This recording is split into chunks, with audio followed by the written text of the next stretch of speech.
Hey, Martha. Hello. How are you? I'm good. I'm ready for Super Bowl Sunday. Yeah, we're interrupting your watch party You are. to bring the episode to everyone. Someone's just pointed out I'm wearing Eagles green. I don't want to be accused of any bias. Well, I am wearing neither Chiefs nor Eagles colours. But you are very excited, I'm sure. Hugely excited. Most excited that James isn't here because if he was here, he would be just taking the mickey out of me for not knowing anything about American football or indeed most American sports, or indeed most sports. I'm Mark Stone. I'm Martha Kelner. And this is day 22 of Trump 100. Grab your chips and dip. Donald Trump is heading to the Super Bowl. Let's go. Well, it's Sunday evening here in DC, and as we're recording, Martha, Donald Trump is in the stands at the Superdome in New Orleans watching the 59th Super Bowl. He's the first sitting president to ever attend the game itself, which is kind of remarkable, I think, given how much of a big deal the Super Bowl is here in the US. Yeah, I find that surprising given what a shop window it is for any president. Super Bowl Sunday is one of the biggest events of the year, sports or otherwise. And in fact, according to the NFL, last year's game was watched by 123.4 million people, which, Wow. if it is correct, and there is debate, which I won't bore you with, about viewing figures around the world, but if it is correct, it makes it the most watched TV program ever. I don't know whether you can hear in the background, but someone's celebrating the first touchdown of the game. Who was it? I'm not sure. No. Can't see. But I'll let you know afterwards. I guess the closest equivalent to a Super Bowl in Europe would be a football or a soccer Champions League final, which happens every year. But Americans would say the closest thing is a World Cup final. And it's as much about sort of the cultural significance of this as it is a sports game. There are Super Bowl parties everywhere. The bars are packed. If you go out on the roads at the moment, they'll be completely deserted because people are either at home or out watching the game. Even the halftime show, the adverts, they're all part of the Super Bowl Sunday experience. Even my wife and the three kids around at the neighbours taking it all in. In fact, even my miniature wire-haired dachshund, because she's got a little jersey. Is that the correct terminology? Yeah, everyone's involved. Yeah, even the dog's involved. But it's truly an all-American event, and I guess that is why the man who would like to see himself as the all-American president, Donald Trump, wants to be as associated with it as he can be. Yeah, it's another opportunity for Donald Trump to be centre of attention. And I think particularly important is the fact that the Super Bowl is watched by people of all ages, genders, political views, and crucially, people who might not normally engage in politics at all. Just at your watch party there, what was the reaction as he walked onto the field? Some cheers, some boos, but it's all part of this pantomime, and he is the main character. So for him, it almost doesn't matter whether people are celebrating him or denigrating him. He is still the centre of attention. He's still being talked about in a way that no other president has been. He's certainly had a complicated relationship with the NFL. He's tried numerous times to buy NFL teams.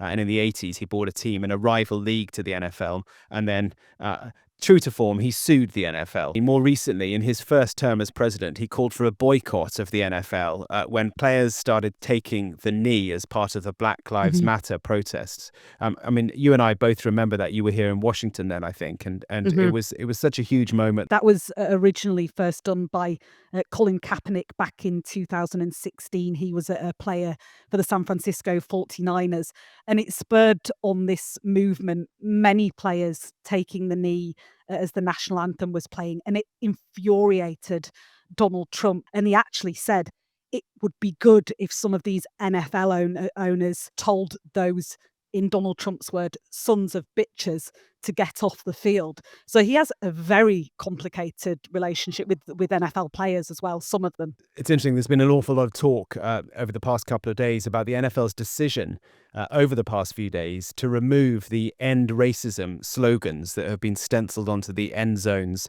of the field since 2021. Some certainly are saying that the decision was made in response to Trump's decision to cancel diversity, equity and inclusion programs across government. The NFL NFL, though, says that it is just a coincidence. But anyway, there's much more going on than just the Super Bowl. Trump didn't even wait till touching down before making the headlines. Just as I got into the office this afternoon, there was a flurry of news because on board Air Force One on his way to the game from Palm Beach in Florida, he made a slew of announcements, convenient for one in particular because he was flying over the Gulf of America, as it's now known. The first time in history flying over the recently renamed Gulf of America. Please enjoy the flight, and we are now about to head westbound to Super Bowl 59. Wow, he did that well. So that was Donald Trump in the presidential office on board Air Force One, signing the executive order, officially changing the name of the Gulf of Mexico to the Gulf of America. I think we can be sure that the Mexicans will still be calling it the Gulf of Mexico. I just checked and my Google Maps still says Gulf of Mexico, but I'm sort of eagerly refreshing that every minute to see if it changes to Gulf of America. That's big tech falling in line with Donald Trump. So that's the kind of the more theatrical announcement, but some really important announcements as well. 25% tariffs he's announced on steel and aluminium from wherever they are imported around the world. That is a massive deal. Back in his first term, he put in place 10% tariffs on aluminium, 25% tariffs on steel, but there were exemptions for the biggest importers, for Canada, for Mexico, and for the EU. That, as things stand, is not the case this time. So that'll have a really big impact on countries globally who are trying to import steel to the US.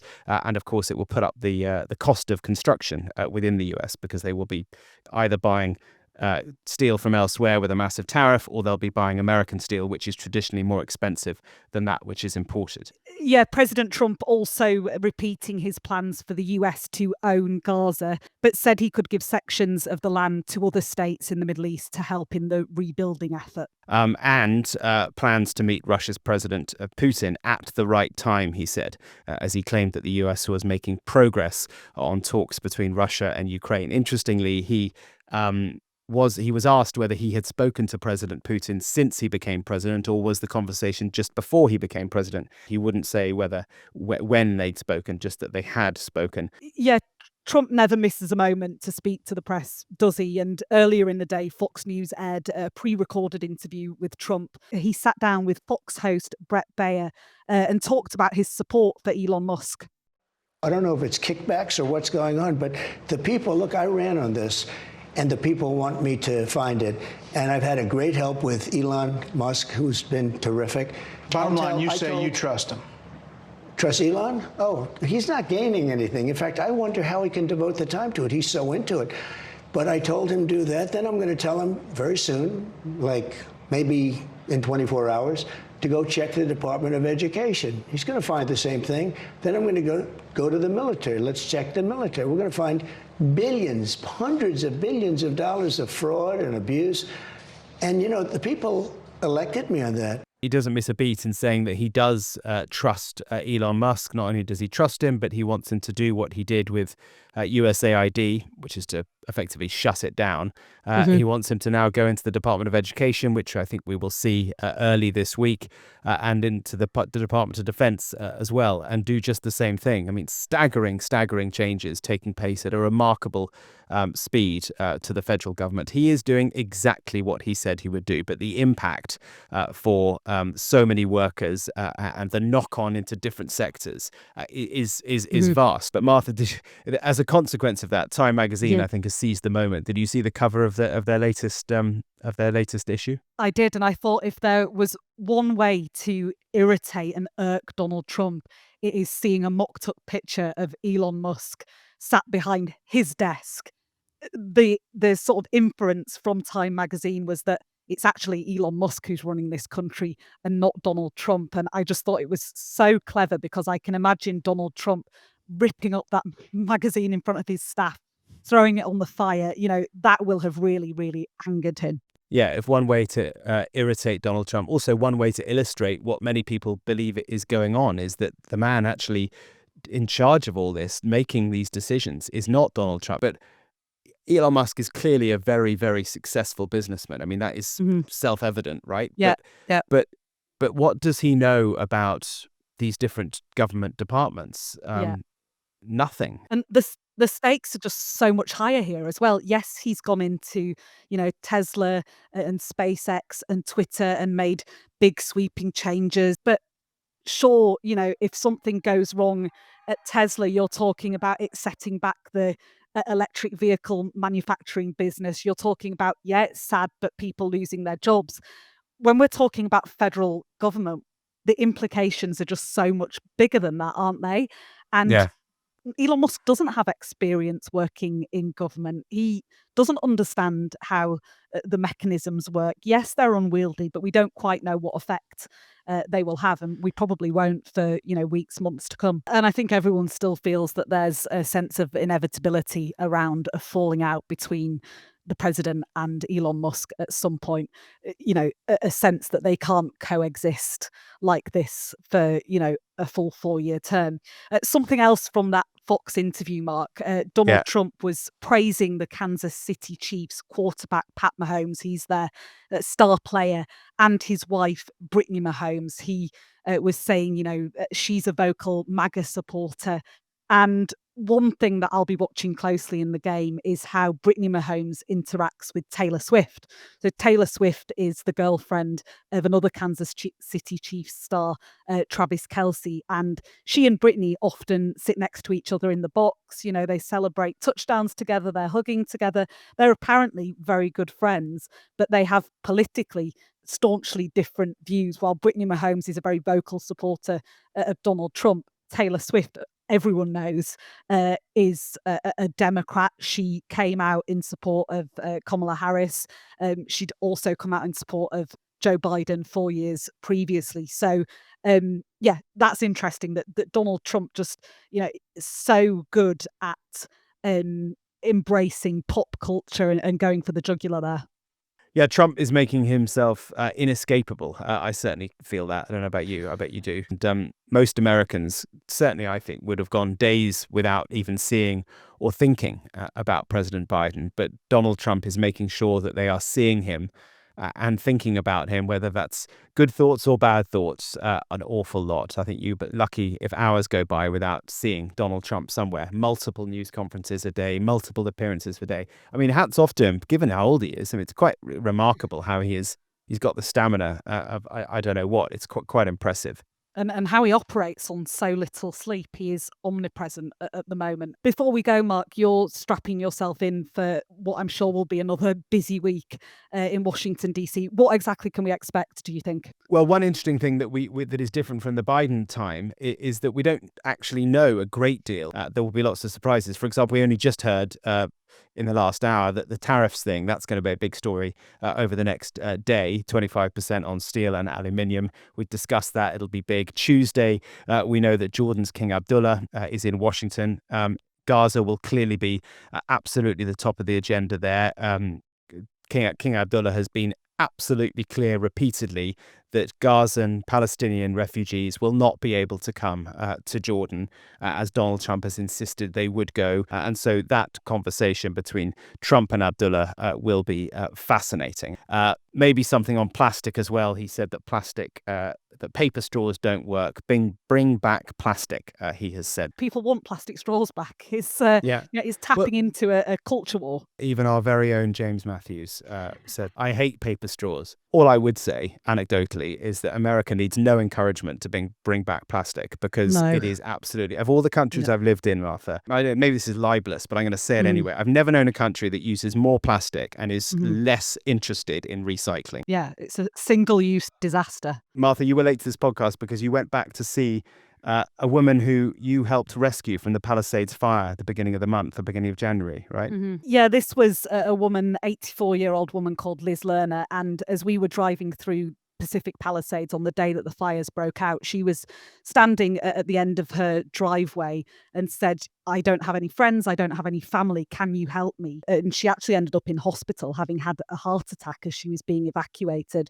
We managed to get her to safety via a neighbour who very kindly took her in his car. Anyway, we've sort of stayed in touch with her, and myself and our cameraman Chris went round to her house today just to try and help get her TVs set up. She's moved into rental accommodation many miles away from her home, and she was telling me that the property that she owned in Palisades, which burnt to the ground, was worth around $2 million.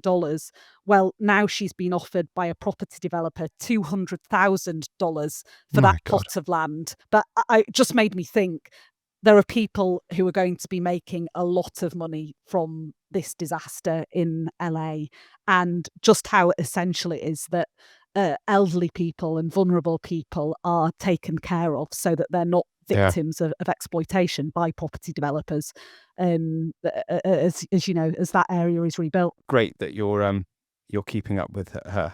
I find it's one of the best parts of our jobs is when you meet these people, you dip into their lives, you hear their stories, and when you do get the chance to be able to stay in touch with them and check in on them, it's great. I love it. Yeah, agreed. But okay, that's it for today. If you've enjoyed listening to this, why not give us a follow in your podcast app or write us a review. And remember, you can email us on trump100@sky.uk. Alan did just that, and Mark, he suggested we rename this podcast Trump 1361 because that's the 4 years of Trump's second term minus 100 days. What do you think about that, God. Mark? Well, slightly alarmingly, he's not the first person to say that. God help us. Thanks for joining us for day 22 of Trump 100 as it is now. See you tomorrow for day 23. Yeah, bye-bye. See you then.